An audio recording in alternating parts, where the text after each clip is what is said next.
লোকসভা নির্বাচনকে কেন্দ্র করে দিনহাটায় বিজেপি প্রার্থী নিশীথ প্রামাণিকের কনভয় থামিয়ে তল্লাশি চালালো পুলিশ।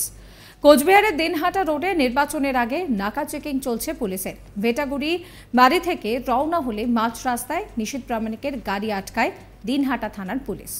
আচমকাই থমকে যায় কনভয়। এরপরে নিজের গাড়ি থেকে নেমে পড়েন নিশীথ প্রামাণিক। কেন আচমকা এই তল্লাশি, এই নিয়ে প্রার্থীর নিরাপত্তায় যারা রয়েছেন অর্থাৎ নিরাপত্তা রক্ষীরা তাদের সঙ্গে বচসা হয় পুলিশের।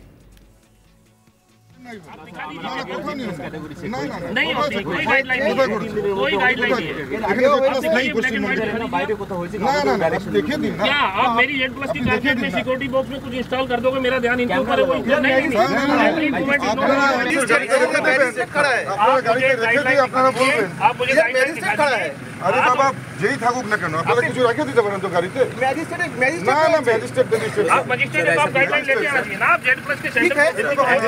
ভালো করে দেখে ইলেকশন টাইমে আমরা যে কোনো কারো আপনারা গাইডলাইন নিয়ে স্যার একটা গাড়ি আমাদের চেক করতে হবে। गाइडलाइन नहीं है ना, गाइडलाइन ना आप गाइडलाइन दिखा दो, हम चेक करें। गाइडलाइन कोথাও লেখা নেই मेरी गाड़ी में वेपन भी है, मेरी स्पोर्ट में सब कुछ है हमारे पास। हम लोग फिर आप क्यों आप गाइडलाइन दिखा दीजिए क्या क्या पहले गाइडलाइन दिखाइए उसके बाद गाइडलाइन कोई गाइडलाइन की बात है। और क्या बात है? आप डायरेक्शन है बोला गया कि गाइडलाइन में इसलिए है आपके पास আপনাদের শোনাবো নিশীথ প্রামাণিক তিনি কি বলছেন।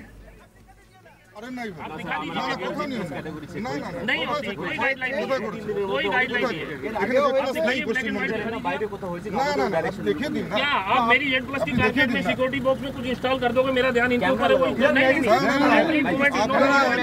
मैजिस्ट्रेट खड़ा है। আপনারা গাড়িতে রেখে দিয়ে আপনারা বলবেন। आप मुझे गाइडलाइन दिखा खड़ा है। আরে বাবা যেই থাকুক না কেন আপনারা কিছু রেখে দিতে পারেন তো গাড়িতে। मैजिस्ट्रेट না ম্যাজিস্ট্রেট आप मजिस्ट्रेट आप गाइडलाइन लेके आना चाहिए ना। आप Z+ के सेंटर ভালো করে দেখে होम है उनको रोक रहे हैं, आप गाइडलाइन लेके आना चाहिए आपको।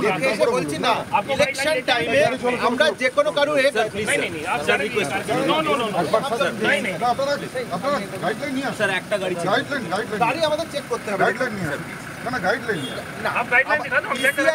गाइडलाइन कोথাও লেখा নেই मेरी गाड़ी में वेपन भी है, मेरी स्पोर्ट में सब कुछ है हमारे पास। हम लोग फिर आप क्यों आप गाइडलाइन दिखा दीजिए क्या क्या पहले गाइडलाइन दिखाइए उसके बाद कोई गाइडलाइन की बात है। और क्या बात है? आप कैसे डायरेक्शन है बोला गया कि गाइडलाइन में इसलिए है आपके पास गाइडलाइन में इसलिए लिखा नहीं है कि कैटेगरी का है। नहीं आप दिखा दीजिए ना, आप दिखा दीजिए, आप दिखा दीजिए। বেশ কিছুক্ষণ ধরে বচসা চলার পর শেষ পর্যন্ত ডিএমকে গাড়ি তল্লাশি করতে দিতে রাজি হন বিজেপি প্রার্থী তথা কেন্দ্রীয় স্বরাষ্ট্র প্রতিমন্ত্রী নিশীথ প্রামাণিক। তবে তিনি শর্ত দেন যে কোনো রকমভাবে তার গাড়িতে কোনো পুলিশ কর্মী তল্লাশি চালাতে পারবে না, একমাত্র ডিএম এবং তার টিমই তল্লাশি করতে পারবেন। এরপর খোদ ডিএম নিজে নিশীথ প্রামাণিকের গাড়িতে তল্লাশি করেন। গোটা ঘটনাটা ভিডিও রেকর্ড করে রাখা হয়। কি বলছেন নিশীথ প্রামাণিক শোনাবো। আমি আপনাকে আপনি চেক করতে পারেন, পুলিশ করবে। হ্যাঁ এপিসিটি আমার এপিসিটি কোন টিম করবে, একদম আমরা করব না, উনি করবে একদম। এই আপনার এসএসটি টিম নিয়ে আপনি করবেন। আমার টিম স্যার আমার টিম দুটো ক্যামেরাম্যান যাবে না, পুলিশ যাবে না, আমার দুটো টিম আমার ক্যামেরা পয়েন্ট নোট দিতে ডাইরেকশন কি স্যার আমি আপনাকে আপনি চেক করতে পারেন, পুলিশ করবে। হ্যাঁ এপিসিটি আমার এপিসিটি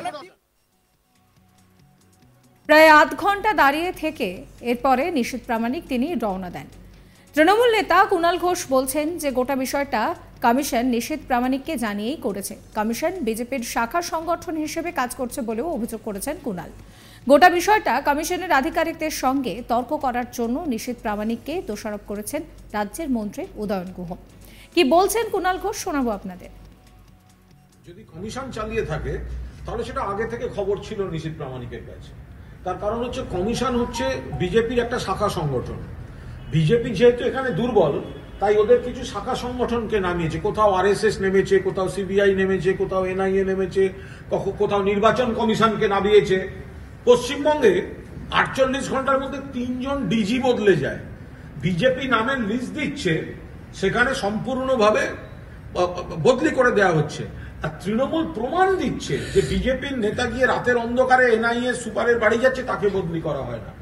অভিষেকের কপ্টারে সেন্ট্রাল এজেন্সি রেড করছে, কিছু পাওয়া যাচ্ছে না। এই যে বিপরীতমুখী প্রতিক্রিয়া হচ্ছে, সেই জন্য নিশীথকে বলা হয়েছিল যে আপনি আজকে গাড়িতে এমন কিছু রাখবেন না, আমরা ওটা লোক দেখানো একটা নাটক করব। তো সেই জন্য আগাম বলে কয়ে ওখানে নাটক করেছে। উত্তরবঙ্গ উন্নয়ন মন্ত্রী উদয়ন গুহ নিয়ে কি বলছেন শোনাবো আপনাদের। নির্বাচন কমিশনের পুলিশও এখন কিন্তু নির্বাচন কমিশনের আন্ডারেই। তা পুলিশ যেটা করছে সেটা নির্বাচন কমিশনের নির্দেশ অনুযায়ী বা তাদের যে গাইডলাইন আছে সেই গাইডলাইন অনুযায়ী করছে। তা কাজেই উনি কেন তর্কাতর্কি করছিলেন আমি বুঝলাম না। আজকে তর্ক করছেন, কিন্তু যেদিনকে অভিষেক বন্দ্যোপাধ্যায়ের চপারে বা রাহুল গান্ধীর চপারে আয়কর দপ্তর থেকে তল্লাশি চালানো হয়েছিল, সেদিন তো কোনো প্রতিবাদ করেননি যে নির্বাচনের আগে হ্যারাস করা হচ্ছে। আজকে যখন নিজের ঘরে আগুন লেগেছে তখন চিৎকার করছেন। আর একটা জিনিস আমি সবাইকে বলবো যে ভালো করে ভিডিওটা দেখুন। ভিডিওটা দেখলে বোঝা যাবে উনি প্রথমে বাধা দিচ্ছিলেন যে তল্লাশি করতে দেবেন না, এবং ওনার যে সিকিউরিটি অফিসারেরা তারাও ওনার চাইতে বেশি চিৎকার করছিলেন। পরে উনি গাড়িতে উঠে গেলেন, সেই সময় হঠাৎ করে দেখলাম ক্যামেরার মুখটা ওখান থেকে সরিয়ে দেওয়া হলো গাড়ির ওখান থেকে। কিছুক্ষণ বাদে গাড়ির থেকে নেমে এসে তারপর তিনি পুলিশকে বললেন, মানে যারা দিনহাটা থানার পুলিশ বা ডেপুটি ম্যাজিস্ট্রেট ছিলেন, তখন তাকে বললেন ঠিক আছে আপনি দেখুন, পুলিশ দেখতে পারবে না, আপনারা দেখুন। তো উনি কেন গাড়িতে গিয়ে উঠলেন, সেই সময় ক্যামেরার লেন্সটাই বা ওখান থেকে সরিয়ে দেওয়া হলো কেন? আর এই নিয়ে আমার কলিগ প্রবীরের একটি রিপোর্ট দেখাবো।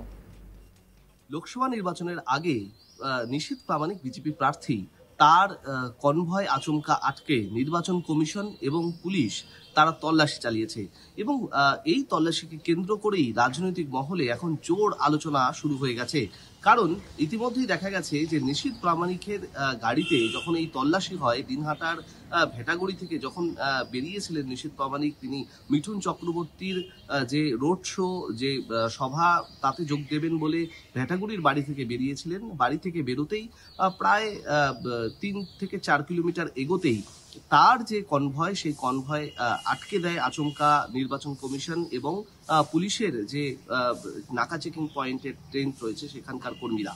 এবং তারপরেই সেই গাড়ি থেকে নেমে আসেন নিশীথ প্রামাণিক এবং Z+ ক্যাটাগরি নিরাপত্তায় থাকা একজন, তার কনভয় থামিয়ে কি কেন তল্লাশি করা হচ্ছে, তার কোনো বৈধ কাগজ অনুমতি রয়েছে কিনা। সাবস্ক্রাইব করবেন আজ তাক বাংলার ইউটিউব চ্যানেলকে, ফলো করবেন হোয়াটসঅ্যাপ চ্যানেলও।